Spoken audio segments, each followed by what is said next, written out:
Back, Mackey Arena here in West Lafayette, Indiana, day 2 of the Field of 68 road trip, and we're now joined by one of Purdue's 2 returning All-Americans, Trey Kaufman-Renn. Trey, first and foremost, I'm going to ask you this, man. Fletcher was just on here with us, and he said that in team workouts and in pickup, the one thing that stood out to him is that nobody can stop you. Are you just going to kill the confidence of these 2 new firemen you got coming in here right at the start of the season? No, I try to. Well, yes, yeah. I'm not going to lie. No, I've always been really good at scoring, and so that's, just one of the things that I pride myself on. So whenever we can, especially these guys, Daniel, Oscar, we play one-on-one after practice a lot. So going up against them, and they're going to be really good players as well, is helped my game as much as, I've helped them. All right, so talk to me a little bit about Daniel's healthy now, right? He missed last season, obviously, which is a big blow, and then Oscar coming in. Just kind of break down both their games and what Purdue fans can expect to see from them. They're very different players. Daniel can really shoot the ball. He's going to be shooting a lot of threes for us this year. So his just ability to pick and pop with his size is kind of going to be hard to contest. When people rotate on him, it's not really going to be able to affect his shot. Obviously, Oscar's coming in as one of the best, if not the best rebounder in the country. They can both score. They can both defend, and so you're going to see kind of the size presence of 2 traditional really good 5s that are both going to be a part of this program this year. And it moves you down to the 4, right? You get a little more time playing. That's more of a natural position for you? No doubt. Got to be happy about that. No, right? No, I love it. I love it. Sure you do. I love it. When you got Oscar. Yeah, no doubt. Because, you feel like any time, that was a big thing last year, is we weren't a great offensive rebounding team or defensive rebounding. And so when you can get high-quality shots like we do and the coaching staff allows us to have, and then you have a chance to get the rebound, you're in a good position offensively. I was talking to Paul Lusk, your assistant upstairs earlier, and he gave the nickname of you and Oscar, the Bash Brothers. You're a little young. Do you know who the Bash Brothers were? No, I have no idea. All right, Jose Canseco and Mark McGuire. They were 2 monster. Wait, hold on. What sport did they play? No, I have no idea. Baseball. Baseball. No. Yeah, it was not a big baseball guy. Right, Sorry. It's okay. Bash Brothers, so sounds good, right? Okay, yeah. Sounds good. Big, strong, powerful. What is the key to this year's team? Like, when you look at it now, you have everything. I think, right? You look around and you're like, okay, you've got 3 bigs that are all different. You've got a couple guards now. Omar can take some of the pressure off of Braden. You've got a ton of talented young guys that are going to have to fight for minutes to get in the floor. Yeah. What's the biggest key to winning the whole thing this year? I think just executing the game plan. I know it sounds super simple, but it's really just executing the game plan and staying together through the ups and downs. Whether you're playing 15 minutes, 20 minutes, 5 minutes, 3 minutes, everybody on this team can really play. And so when you have a team like that, like I said, just executing the game plan. Well, Goodman just was talking about national championships, right? We have you as the preseason #1 team in college basketball. How much do you guys talk about that as what the end goal is? Obviously everybody wants to cut down those nets on that first weekend in April, right? That's the goal when you head into the season. But it's also like a day-by-day thing. How do you balance the focus on, all right, we need to do this to get better for today, with our end goal is to do what we didn't do in 2024? I think it's what everything we do, like you said, it's what everything we do on a daily basis focuses on. I think it's a balance for each player, though. Some people are more long-term focused, and other people like the more, day-to-day, that type focus. So I think it really depends on the player. We do a good job of, we have national champs on our whiteboard in our locker room. And so after every practice, we kind of look at that and say, each of us looks at it and goes, did we, do our best to compete for that today? And so that's a good, thing that we're doing this year. But I think it's just individual based. Can you tell he's a philosophy major? Well, that's what I was going to ask you. Man, it's like high level here. What do you want to do when you finish playing? I don't know how many years you want to play. Obviously, I assume you want to play as long as you can at a high level. But with a degree in philosophy, give me 15 years. What's Trey Kaufman-Renn doing? Yeah, I have no idea. I have no idea.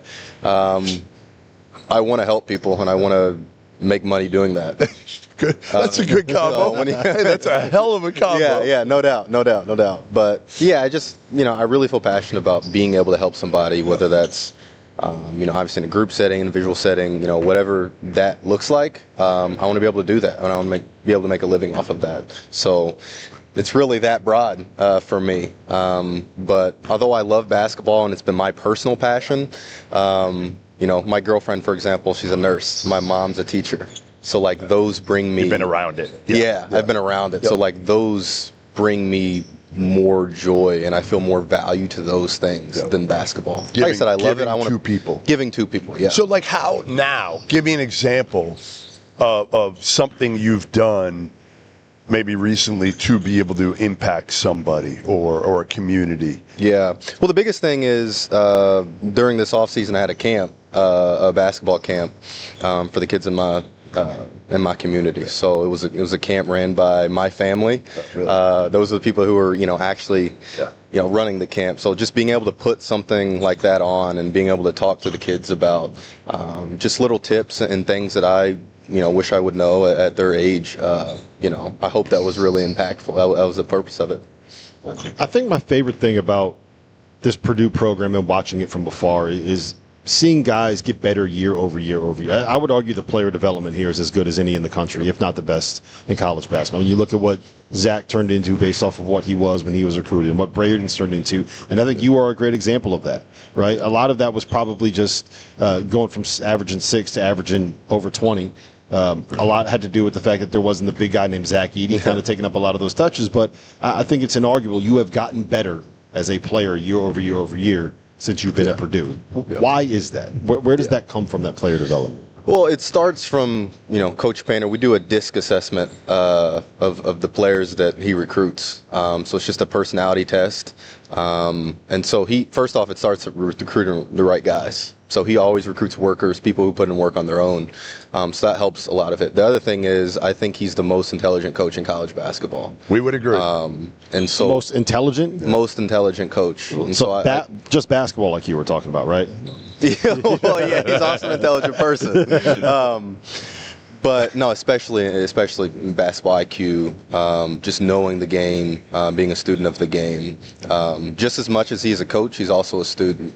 And so when you have somebody that's always watching film of overseas teams that we're playing against, NBA teams, and then bringing it up and having a whole coaching staff of us, it's naturally going to get us better. Yeah, I mean, I think he said player development. I think it's character development too. Yeah. I think that's a big part of this program, don't you, in terms of the people that he brings in? And just, I don't know. I mean, I just feel like when I come to Purdue, I feel good about college basketball. Yeah. Yeah. Yeah, no doubt. And like Which is weird to say, right? Like, but we go to enough places. Sometimes you don't feel that way. I feel like, number one, Painter does it the right way. Mm-hmm. He's not cheating. I mean, listen, most of you guys could have put your name in the portal and made a lot more money than you made coming back. Am I wrong? No doubt. And he told us that.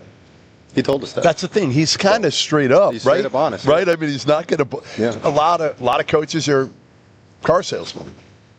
That's not Painter, right? Yeah, no doubt. I mean, that was one of the biggest things. I mean, even when he was recruiting me, he was like, you're going to have to fight for your spot. Immediately when we walked in. So when you have that honesty, I actually have this conversation a lot with the NIL, transfer portal, all those different types of things. And I always tell people it's like your job, right? Like if you are, if you're in a job where you feel like the culture is good, you like the people you're around, they share the same goals as you, you're going to stay regardless of the money. Yeah. And so that's right. I think it's the same with all of our players that we have. Yeah, it's impressive, though, that you do it. Because a lot of people can say it, and then all of a sudden the money comes in. Right, you can talk about it over and over and over, and then the disparity's there. Hey, Goodman is just shocked that there are people that prioritize things over money. No doubt, right? That's true. That's not true. But hey, when you get older, money means even more because you got a long time ahead of you right now. But it is so many players. You see this around the country right now. So many kids are making decisions on where to go based primarily on money. Yeah. Not necessarily on development, not necessarily on fit.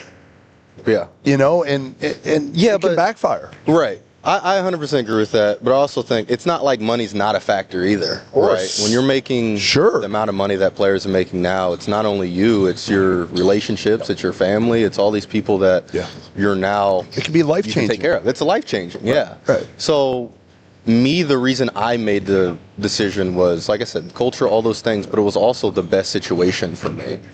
And so, it just made sense at that point. Why mess with a good thing? Why mess with a good thing? Yeah. Yeah.